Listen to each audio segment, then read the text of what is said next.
अब ED, CBI या फिर किसी भी बाहरी जांच एजेंसी के समन पर राज्य सरकार के अधिकारी सीधा हाजिर नहीं होंगे, ना ही कोई दस्तावेज पेश करेंगे। इसके लिए पहले सरकार से अनुमति लेनी होगी। इसके बाद ही कोई कागजात या रिकॉर्ड पेश किया जा सकता है और संबंधित अधिकारी या पदाधिकारी एजेंसी के समक्ष हाजिर हो सकते हैं। ये फैसला झारखंड कैबिनेट की बैठक में लिया गया है। हालांकि इसमें किसी खास एजेंसी को चिन्हित नहीं किया गया। बैठक के दौरान कहा गया कि कुछ समय से सरकार के संज्ञान में कई ऐसे मामले सामने आए हैं जिसमें राज्य के बाहर की जांच एजेंसियों द्वारा सरकार के सक्षम प्राधिकार को बताए बगैर ही पदाधिकारियों को सीधे समन करके हाजिर होने को कहा जाता है। कई मामलों में सरकारी कागजात और रिकॉर्ड्स की मांग कर दी जाती है। ऐसे में सरकारी अधिकारी अपने डिपार्टमेंट हेड या फिर सीनियर अफसरों को संज्ञान में लाए बिना ही सरकारी दस्तावेज और रिकॉर्ड एजेंसी के समक्ष पेश कर देते हैं, जो कि नियमों के खिलाफ है। इससे संबंधित कार्यालय में भ्रम की स्थिति पैदा होती है। साथ ही सरकारी कामकाज में बाधा भी आती है। संभावना ये भी रहती है कि जो दस्तावेज या फिर रिकॉर्ड्स उपलब्ध कराए गए हैं वे अधूरे हो या फिर सूचना असंगत हो, जो कि राज्य सरकार के कामकाज और बाहरी एजेंसियों की जांच को प्रभावित करता है। इसलिए अब जब कभी किसी पदाधिकारी को बाहरी एजेंसी समन करती है तो इसकी जानकारी वे सबसे पहले अपने डिपार्टमेंट हेड को देंगे। इसके बाद विभागीय प्रधान का यह दायित्व होगा कि बिना देरी के संबंधित मामले में मंत्रिमंडल सचिवालय और निगरानी विभाग को तथ्यों की जानकारी से रूबरू कराए। निगरानी विभाग को ऐसे मामलों के लिए नोडल विभाग बनाया गया है। नोडल विभाग सूचना प्राप्त होने पर तथ्यों के आधार पर आगे की कार्रवाई के लिए कानूनी परामर्श लेगा। परामर्श के बाद ही बाहरी जांच एजेंसी की कार्रवाई में राज्य के पदाधिकारी अपना सहयोग दे पाएंगे। इस प्रस्ताव पर विभागीय मंत्री के तौर पर मुख्यमंत्री ने पहले सहमति दी थी। इसके बाद कैबिनेट में प्रस्ताव लाया गया था। आपको बता दें कि झारखंड से पहले ये व्यवस्था पश्चिम बंगाल में लागू है, लेकिन इसका असर क्या होगा? बताया जाता है कि इसका असर जांच एजेंसियों की कार्रवाई पर पड़ेगा।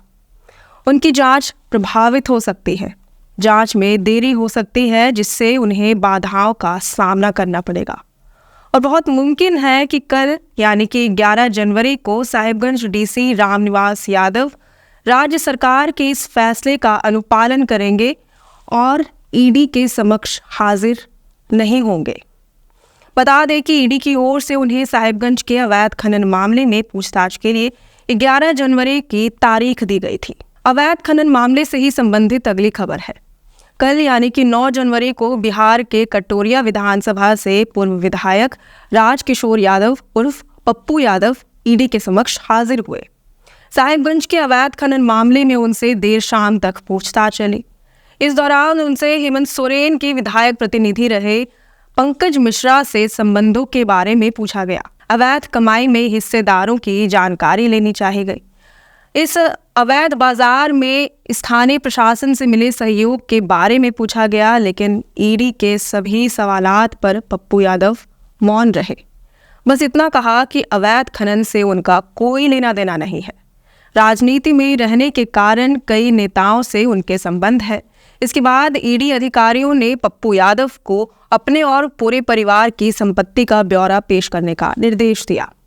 गौरतलब है कि ईडी को ये जानकारी मिली थी कि अवैध पत्थर खनन मामले में पंकज मिश्रा को गिरफ्तार किए जाने के बाद पप्पू यादव ही अवैध वसूली कर रहे थे।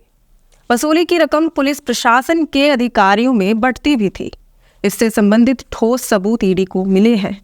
ईडी ने पप्पू यादव से पत्थर माफिया मुंगेरी यादव के उन 50 लाख रुपयों का भी हिसाब मांगा, जिसे मंडल कारा साहिबगंज में रहते हुए मुंगेरी यादव ने अपने रिश्तेदारों के माध्यम से पटना के एक होटल में भुगतान कराया था। हालांकि ईडी के अधिकारी पप्पू यादव के जवाबों से असंतुष्ट ही रहे। पप्पू यादव की बात करें तो वह बिहार के बांका जिले के कटोरिया विधानसभा सीट से निर्दलीय प्रत्याशी के तौर पर चुनाव लड़े थे और जीत भी उन्होंने हासिल की थी। इसके बाद उन्होंने राजद ज्वाइन कर लिया, जिसके बाद वह चुनाव हार गए। कटोरिया विधानसभा सीट को महिलाओं के लिए आरक्षित किए जाने के बाद उन्होंने अपनी किस्मत बेलहर सीट पर आजमाई, लेकिन उन्हें फिर से मुंह की खानी पड़ी। आगे चलकर उन्होंने भाजपा और इसके बाद झामुमो को भी ज्वाइन किया ताकि दुमका के जरमुंडी सीट से वह चुनाव लड़ सके। फिलहाल वह राजनीति में एक्टिव नहीं है। आज के लिए इतना ही। अगर आपको ये वीडियो पसंद आया हो तो इसे ज़रूर से लाइक और शेयर करें। हमारे चैनल लोकतंत्र 19 को सब्सक्राइब और फॉलो करना ना भूलें। फिलहाल लेते हैं अलविदा। जोहार।